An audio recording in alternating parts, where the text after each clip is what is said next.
Stocks our strategists feel are poised to deliver positive returns are featured now in their top stock picks of the week. Okay, welcome everyone. My name is Andrew Rocco. I'm a stock strategist here at Zacks Investment Research. I'm also the manager of the Technology Innovators portfolio. And today we are going to go over our top stocks for the week of January 22nd. So let's jump into things here. So my pick for top stock of the week is a Zacks ranked number 1. That's the best possible rank. It's a strong buy stock, Pinterest. Ticker symbol PINS. And Pinterest is a social media platform that allows users to discover and save ideas for various interests and projects. It functions as a virtual pin board where users can find and curate content known as pins on various topics such as home decor, fashion, recipes, travel, and more. And let's jump into why Pinterest is my top stock. And a lot of you who follow my work know that I'm a growth investor. And I've said this before and I'll say it again. Currently, we're in a bull market. Most stocks are moving up. In fact, in bull markets, about 75% of stocks typically tend to follow the market. And if we drill down a little bit further, bull markets tend to favor growth stocks because momentum investors climb aboard, speculators are willing to take on more risk, and higher multiples are favored. So in 2022, when we had that bear market, obviously the high multiple names came under pressure, the growthy names, but now these names are in favor. So we don't want to overthink things. We want to be in these stocks where they're favoring these growth names. So Pinterest certainly fits the bill of a growth stock. Over the next 3 quarters, earnings are expected to grow 75%, 62.5%, and 72.5% versus the year before. So it's tough to find names of this size that are growing at this clip. And let's dig into a little bit more info about Pinterest and why I'm interested in it. So Pinterest is very unique in that it's one of the most popular social media platforms in the world. And I think a lot of you guys would be shocked that in terms of global active users, Pinterest ranks as the 14th largest platform in the world as of January 2023. So it even beats powerhouses such as Twitter, now known as X, and Reddit and Quora as far as active users. And another interesting tidbit is that data from Black Swan shows us that trends on Pinterest tend to take off 20% faster in the first 6 months than on other platforms. And those trends tend to sustain themselves 21% longer than online trends. So even though Pinterest is not the most popular social media platform, it does have a wide following, and the users who do use it tend to come back to the site. And as I mentioned, those trends that take off on the site really have some power behind them. So the big question is, if Pinterest is so large and it's so popular, why hasn't it taken off, and why do we think it's going to take off? Just to give you guys a little bit of color, Pinterest is trading at around the same levels it did when it IPO'd in 2019. So it's had a volatile couple of years, but it's basically those who bought it on the IPO date are flat on the stock. But I always like a good catalyst, and I think the page is turning on that kind of choppiness in the stock, and I think it's going to trend higher because of this large catalyst. And that catalyst is Pinterest announces partnership with Amazon to bring third-party demand to the platform. So my answer to the question of why hasn't the stock done anything is its lack monetization. You could have the most popular website in the world, but if you're not monetizing it, investors are not going to reward you. So what we're seeing now is Pinterest. It provides inspiration and a way to get informed about things such as weddings and fashion and fitness. However, in 2023, that came to an end. Now they're announcing this partnership with Amazon, and basically they're going to make their content more shoppable. as user engagement kind of increases, they're going to use these third parties. Amazon is their first third-party partner for advertisements, and they also partnered with Google. And since the partnership announcement, the stock is up more than 30%, and Zacks consensus estimates suggest earnings will grow at a double-digit clip, as I mentioned in one of the previous slides. So people turn to the platform to get more information on these kind of pins that people do, but now we're finally starting to see the company monetize it, and investors are beginning to reward the company for that bottom line growth that we're seeing.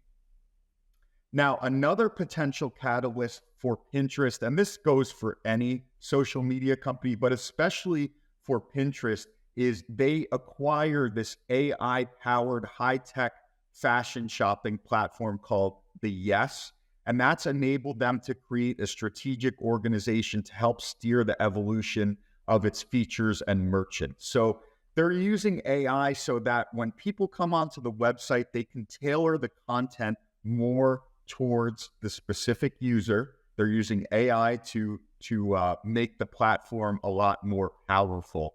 And by increasing this user engagement and existing user base, they're going to be able to kind of improve their operational rigor and improve those earnings consistently. So we have these two major catalysts. I think the larger catalyst is obviously the deal with Amazon, but I wouldn't sleep on the AI side of things. This is going to be huge for, as I said, every social media company, but especially something where Pinterest, where they're trying to really tailor the content so that it could turn into advertisement dollars as well as bottom line growth for people who are interested in actually finally buying things off the website and not just using it for ideas.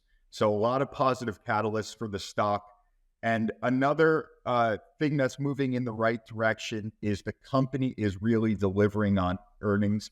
Analysts are setting a high bar. As we saw it. They're expecting earnings to grow 75%, but Pinterest is really showing that it can be reliable in beating those expectations. In fact, since inception, the company's average earnings surprise is a robust 37%, meaning they're beating the Wall Street average by 37% across all quarters. So they have a really good track record.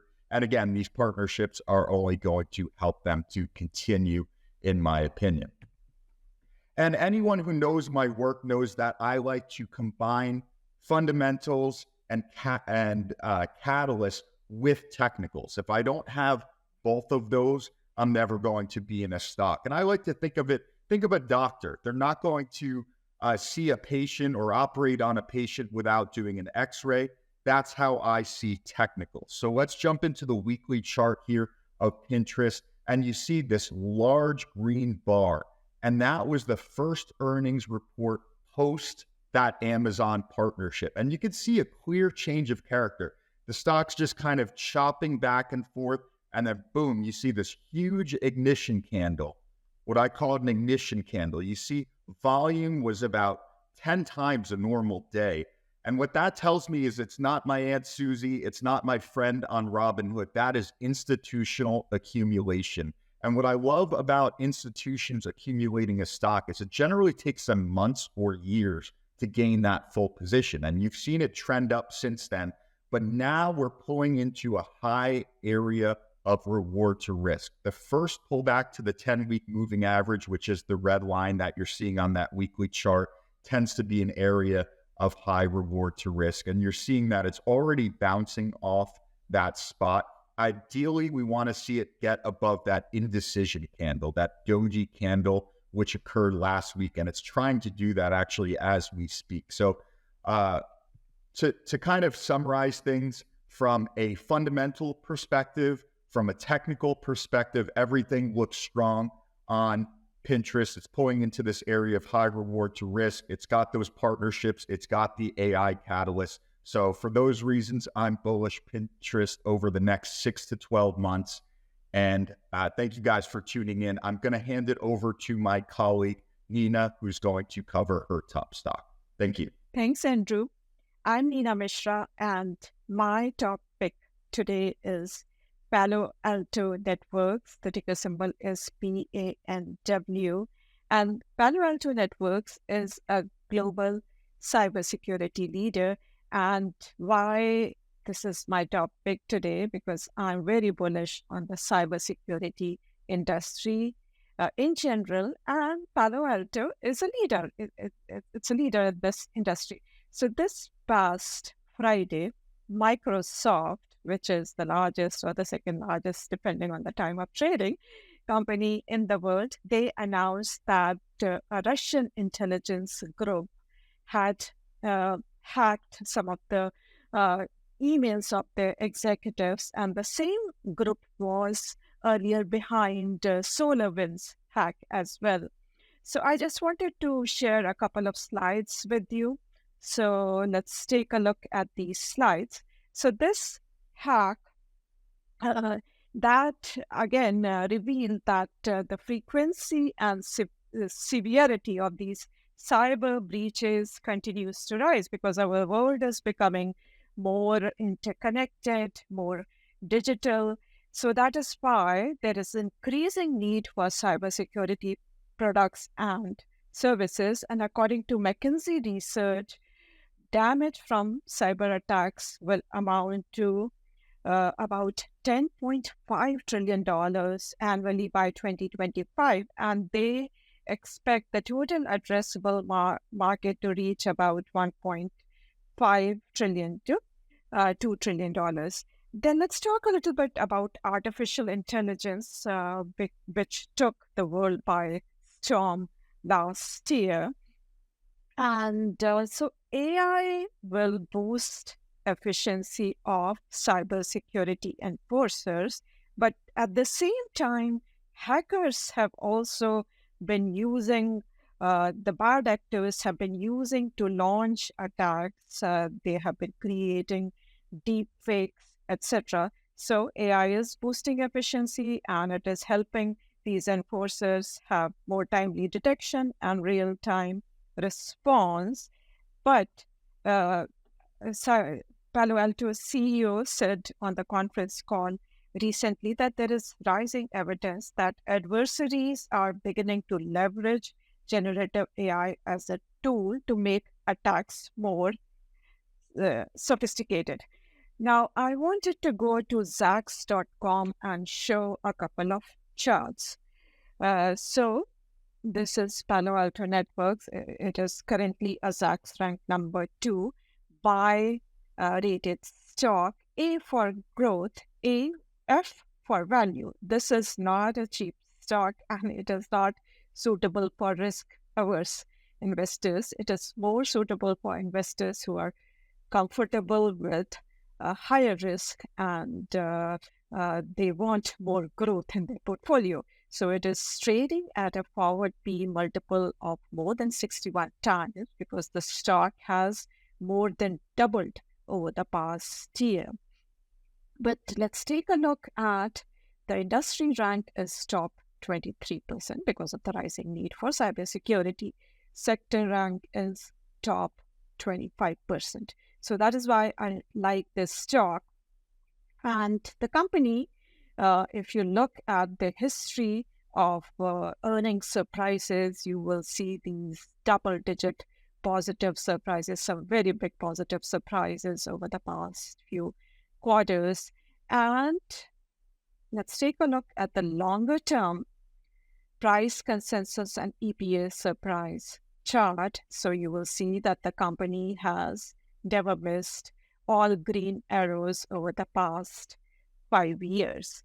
So these are the reasons why I like this stock and why I like this industry. And because of its Zacks rank number 2, the stock is worth a look. Thanks for watching. Make sure to check out zacks.com/promo for an interesting offer. And we will be back with more topics next week.